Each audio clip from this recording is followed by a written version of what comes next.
Subscribe कीजिए ध्येय IAS channel को और बेल आइकन को दबाइए लेटेस्ट वीडियोस सबसे पहले देखने के लिए।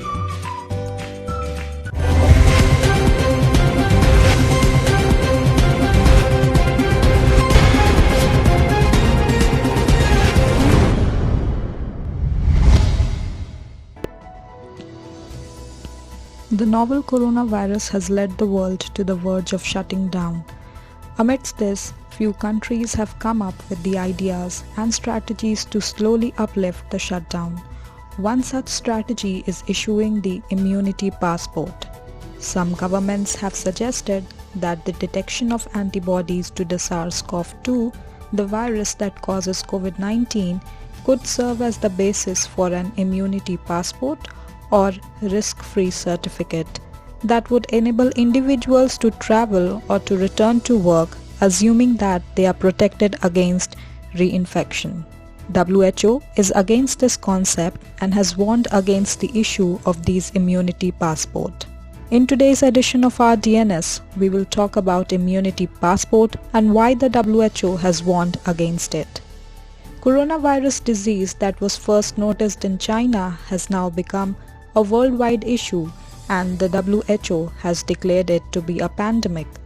Most parts of the world is under lockdown to help stop the speed of transmission from one person to another. Due to the ongoing lockdown, most of the industries, businesses are shut down and they are facing a lot of loss. Keeping this in mind, few countries have come up with the strategies that will help in slowly uplifting the shutdown.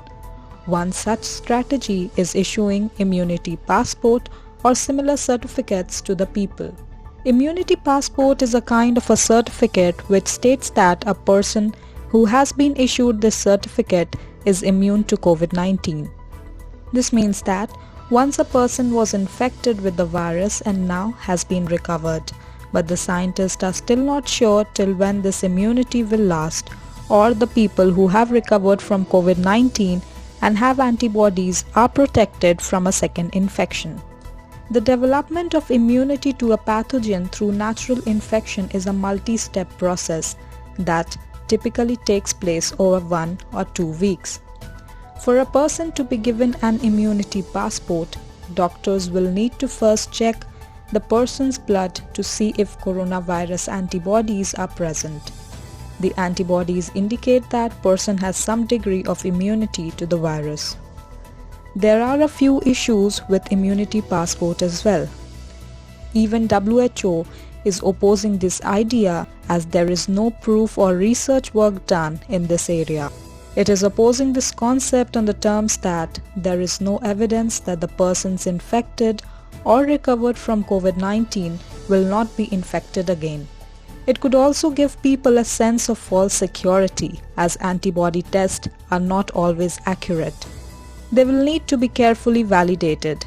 Presently, there is no foolproof evidence about the effectiveness of antibody-mediated immunity to guarantee the accuracy of immunity passport or risk-free certificate. The idea behind this immunity passport or risk-free certificate is that people who receive it can go back to work and they are immune to COVID-19. This will also help in the study about how many people are immune to COVID-19. If this idea works, then people will be able to go for work and slowly this shutdown can be uplifted. But the problem also occurs here that a few group of people will be privileged to move out and others left behind at home in lockdown until vaccine is made. For now, there is no clarity over when this immunity passport will be issued to the public. This also needs some research and clarity before issuing it. If it is done without some necessary research work and without looking into especially the negative impacts, then it may prove to be dangerous rather than a helpful asset.